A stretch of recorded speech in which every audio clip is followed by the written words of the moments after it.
बच्चों, कैसे हैं आप सभी? मुझे आशा है आप सभी अच्छे और प्रसन्न होंगे। चलिए आज हम पढ़ते हैं पाठ 4, जीवन का लक्ष्य। इससे पहले इस पाठ को पढ़ने से पहले हम इस पाठ की कुछ महत्वपूर्ण तथ्यों पर बातें करेंगे। जैसे पाठ के शीर्षक से क्या पता चलता है, आपके शौक या रुचियां क्या हैं, आप जीवन में क्या बनना चाहते हैं। ठीक है, अब करते हैं इस पाठ की शुरुआत। उससे पहले पढ़ते हैं पाठ परिचय।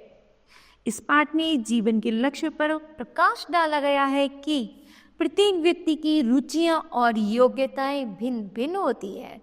उसे अपनी योग्यता और रुचि के अनुसार ही अपनी जीवन का लक्ष्य चुनना चाहिए तथा उसकी प्राप्ति में आने वाली बाधाओं पर विजय प्राप्त करते हुए अपने लक्ष्य तक पहुंचना चाहिए। ठीक है, चलिए करते हैं इसकी शुरुआत। सफलता, यह शब्द सुनते ही तन मन में प्रसन्नता का संचार हो जाता है। जब चाहे बच्चा हो या बूढ़ा, सबके चेहरे एक समान खिल उठते हैं। सफलता चाहे छोटी हो या बड़ी, उससे कोई अंतर नहीं पड़ता। सफलता स्वयं में खुशी, उत्साह तथा प्रेरणा का संगम है। सफलता पाने के लिए किसी विशेष प्रयत्न से अधिक आवश्यकता है तथा यह तय करने की आखिर हम किस क्षेत्र में सफल होना चाहते हैं। कमजोर से कमजोर प्राणी भी अपनी शक्तियों को एक लक्ष्य पर केंद्रित कर उपलब्धि प्राप्त कर सकता है। बालक अर्जुन का लक्ष्य भेदक मशहूर है। उन्होंने पेड़ पर रखी लकड़ी की चिड़िया की एक आंख को लक्ष्य मानकर धनुष से बाण छोड़े। निरंतर टपकने वाले झरने की बूंदें भी शिलाओं का सीना चीर देती है। सब शक्तियों को एक ओर लगाने से सफलता स्वयं ही चरण चूमने लगती है। कल्पना कीजिए उस यात्री की जिसकी कोई मंजिल नहीं।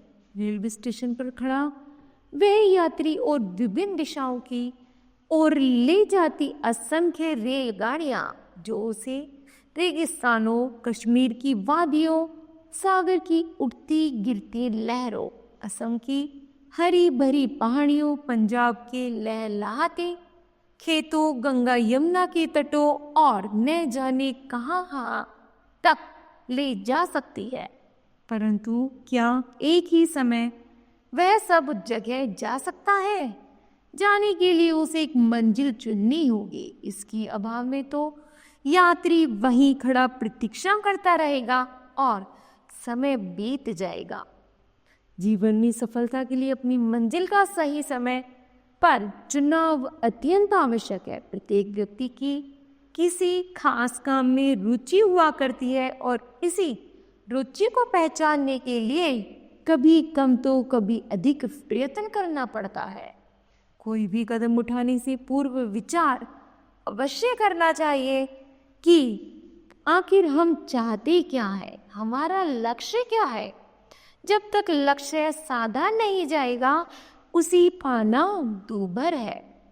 यह लक्ष्य भी रुचि के अनुकूल ही होना चाहिए। हर कोई अपनी रुचि के क्षेत्र में ही अच्छा काम कर सकता है। कोई अच्छा लेखक हो सकता है या वक्ता। किसी की पेड़ पौधों में रुचि होती है तो किसी की अंतरिक्ष में विचरते असंख्य तारों में, कोई बड़ी बड़ी मशीनों को नियंत्रित करने में आनंद का अनुभव करता है, तो कोई रंग और कुची उठाकर चित्र बनाने में अपने भीतर के व्यक्तित्व को पहचानना आवश्यक है। विश्व के सभी महान व्यक्तियों ने अपनी अपनी विशिष्ट गुणों को पहचाना और निखारा, तभी सफलता, यश, समृद्धि ने उनके कदम चूमे। जीवन में सफलता पाने के लिए उसमें पूरी तरह डूब जाना जरूरी है। महत्वपूर्ण यह नहीं है कि आप क्या काम कर रहे हैं, महत्वपूर्ण यह है कि आप उसे किस तरह कर रहे हैं।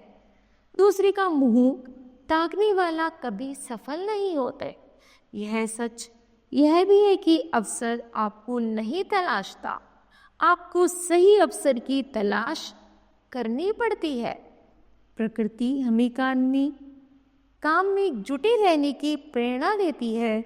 बहती हवा, उगता डूबता सूरज, बहती नदियाँ, गिरते झरने मनुष्य को सदैव आगे बढ़ते रहने का संदेश देते हैं।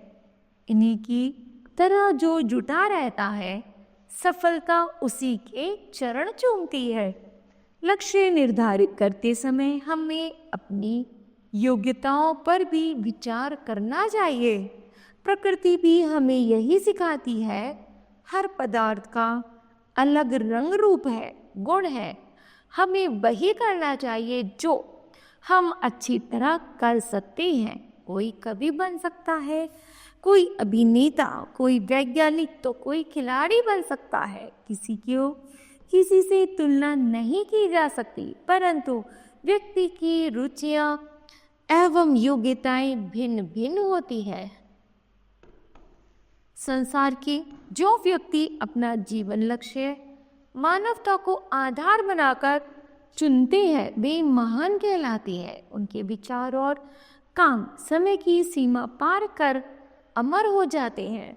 वे अन्य लोगों के लिए प्रेरणा के स्रोत बन जाते हैं। ऐसे व्यक्ति दृढ़ निश्चय और आत्मविश्वास से भरे होते हैं। उनके चरित्र की आभा उनके व्यक्तित्व में झलकती है। जो दूसरों की सलाह पर अपनी निश्चित दिशा त्याग देता है, जो क्षण क्षण में विचार बदलता है, ऐसा व्यक्ति संसार में कोई महान कार्य नहीं कर सकता। हल्की हवा के झोंके भी जिस वृक्ष को गिरा देते हैं, वह किसी को फल फूल क्या देंगे। बड़ी बड़ी आंधियों को झेलने का साहस रखने वाले वृक्ष ही दूसरों की भूख दूर करते हैं। किसी का आश्रय स्थल बनती है जो व्यक्ति दूरदर्शी है, अपनी सूझबूझ से आने वाली परिस्थितियों पर सोच विचार कर कदम उठाते हैं। उसे बड़ी से बड़ी बाधा भी नहीं हिला पाती है। वह हिम्मत नहीं आता और हर दिशा में सफलता पाता है। लक्ष्य सिद्धि का मुख्य आधार परिश्रम है। संकल्प दृढ़ हो तो क्या नहीं हो सकता। अमर ताजमहल जैसी कलात्मक भव्य इमारत बन सकती है। चीन की सैकड़ों मील लंबी दीवार मिस्र के महान पिरामिड मनुष्य के पक्के इरादे तथा मेहनत के ही परिणाम है। पक्के इरादे वाले धनी लोग ही एवरेस्ट की चोटी पर विजय पताका फहरा पाए, अटलांटिक महासागर को लांघ पाए, चांद तक पहुंच सके और अंतरिक्ष के चक्कर लगा पाए। मेहनत की पूंजी अब सबके पास है, उसका अधिकाधिक उपयोग कर हम भी अपना जीवन सफल बना सकते हैं। यदि श्रम पूर्वक पसीना बहाओगे तो सफलताएं मुस्कुराकर गले लगाएगी। लक्ष्य ही मंजिल बन जाएगा और जीवन सफल हो जाएगा।